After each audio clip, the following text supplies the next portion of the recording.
Tatenda. What have you been up to? Hello, Salam.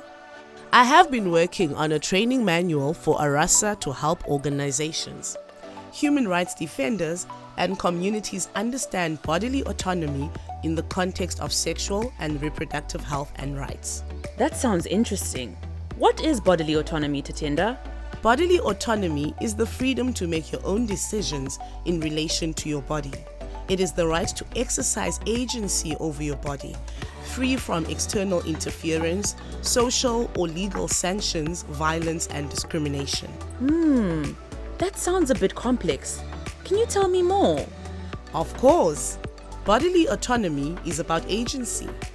Think about the choice and freedom to decide whether or not to have children, with whom, and how many children to have. Aha! More like how people can make decisions about their gender expression and identities and about their sexuality, including when, whether, with whom, and how to have sex and to feel pleasure. That's correct, Salam. Bodily autonomy is the freedom to make decisions about your sexual and reproductive health too. Isn't that the same thing as bodily integrity?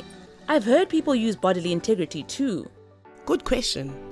Bodily autonomy and bodily integrity are often used together, but they are different in meaning.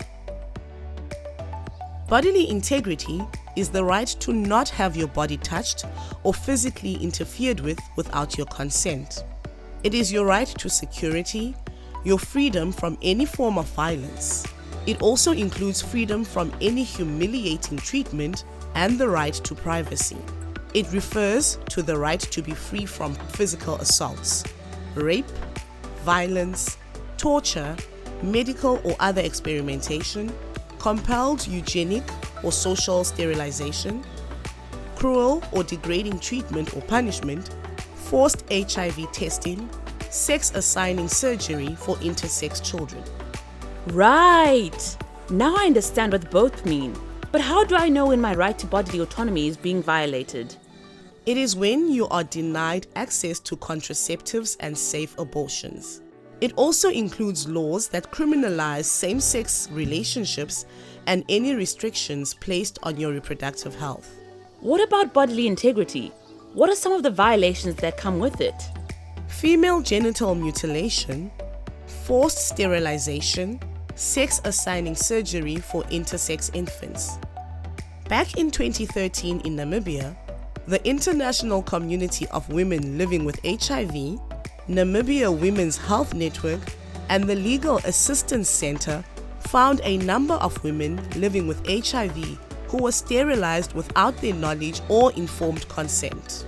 The women received limited or inaccurate information about sterilization, why it was important, and what options they had.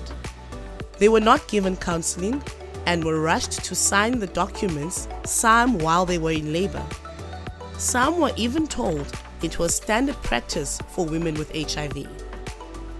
No, but that is so wrong on so many levels. That must have been awful for the women in Namibia. This is a serious case of human rights violations. Oh yes, forced sterilization is the violation of both bodily autonomy and bodily integrity, as it both negates women's ability to make decisions about their own bodies and also constitutes a physical interference with their bodies without their consent.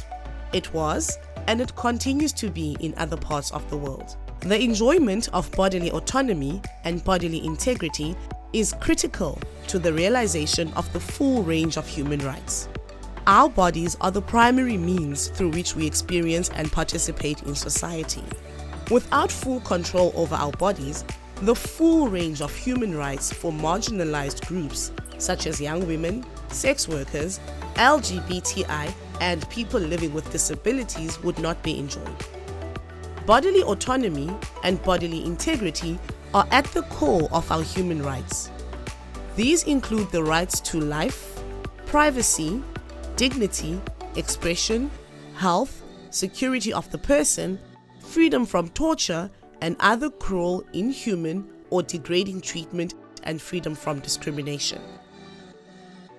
This makes a lot of sense. But how does this connect to sexual and reproductive health rights, or SRHR? Bodily autonomy and bodily integrity are at the cornerstones of sexual and reproductive health and rights. But first, let us start by explaining a little bit about what we mean by sexual and reproductive health.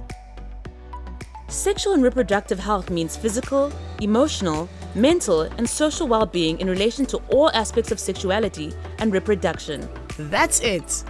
Therefore, the best way to understand the relationship between bodily autonomy and bodily integrity is by simply remembering that, as with the right to health, the right to sexual and reproductive health entails both freedoms and entitlements. The freedoms include the right of individuals to make free and responsible decisions and choices concerning their bodies and their sexual and reproductive health.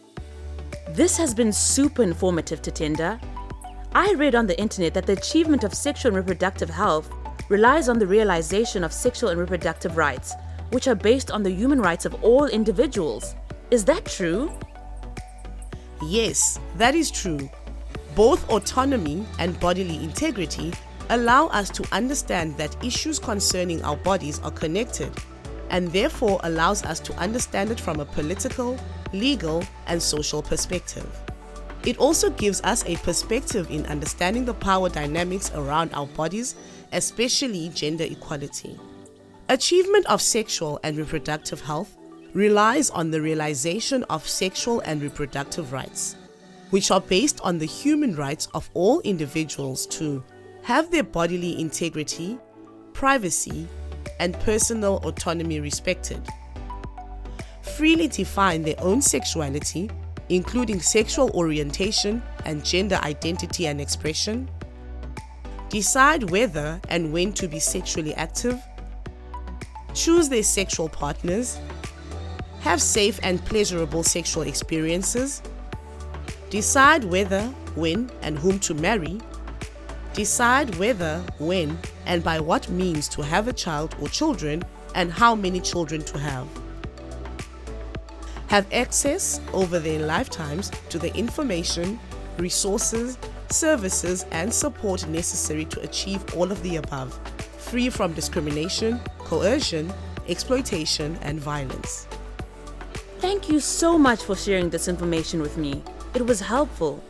Where can I get more resources to share with community organizations that want to understand bodily autonomy, bodily integrity, and SRHR more? You can visit the ARASA website, where they have a list of useful resources and links. This message was brought to you by the AIDS and Rights Alliance of Southern Africa. For more information, visit www.arasa.info.